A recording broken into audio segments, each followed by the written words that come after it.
Assalamualaikum warahmatullahi wabarakatuh. Alhamdulillah wassalatu wassalamu ala rasulillah amma ba'du.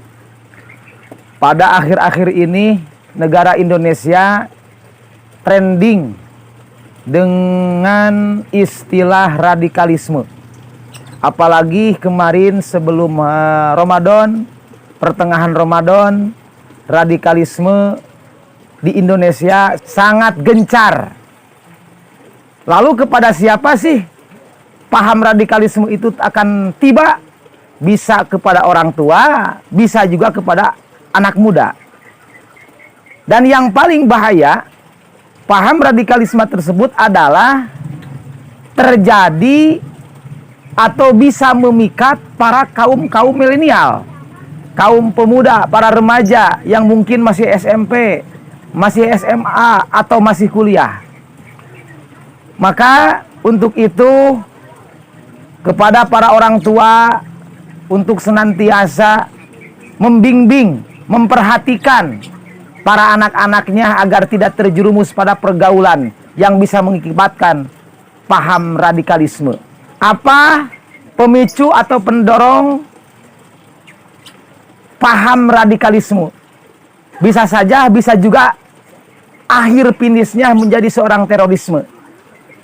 Berani untuk bunuh diri, menghilangkan nyawa sendiri, dan membunuh orang lain yang tak tahu dan yang tak berdosa. Di antara pemicu atau pendorong paham radikalisme itu adalah: 1. Politisasi agama. 2. Penyimpangan agama. 3. Intoleransi. 4. Kesenjangan atau ketidakadilan. 5. Politik agama dan hukum yang lemah. 6. Kejahatan dan atau kekerasan dan atau dendam. Mungkin ada tambahan bagi para pemuda yang rentan akan terpapar paham radikalisme. Yang diantaranya 1, karena zaman sekarang itu adalah zaman gaya. Jadi ingin dipandang ada seorang pemuda di daerah atau di kampung atau di kota atau di RW, ingin dipandang oleh teman-teman yang lainnya. Yang akhirnya dia berkelakuan radikal, berucap radikal karena ingin tersohor di daerahnya. Gaul gitu loh. Padahal salah. Yang kedua, mungkin bisa saja akan gampang terpapar terhadap pemuda itu dikarenakan semangat yang membara. Semangat yang membara. Maklum namanya juga pemuda, maklum namanya juga milenial. Semangatnya membara. Namun semangat membara tersebut tidak didasari dengan ilmu yang kuat dan ilmu yang benar. Contoh, ada seorang pemuda hijrah. Dia sampai mau ikut pengajian. Cuman pengajiannya salah. Langsung terjun terhadap pemahaman agama tentang jihad misalnya. Yang padahal pemuda atau remaja belum waktunya untuk memahami tentang jihad. Karena merasa semangat hijrah, semangat ingin mengaji, yang akhirnya tercekoki oleh paham-paham radikalisme.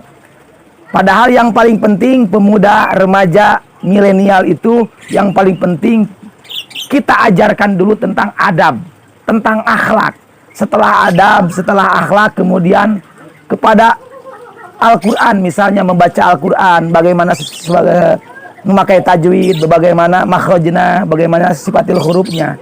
Kemudian diberi pelajaran tentang fikih muamalah, tentang beribadah dan yang lain sebagainya. Jangan langsung terjunkan terhadap ilmu yang emang ilmu itu menunjukkan ilmu paham kekerasan. Sekian dari saya.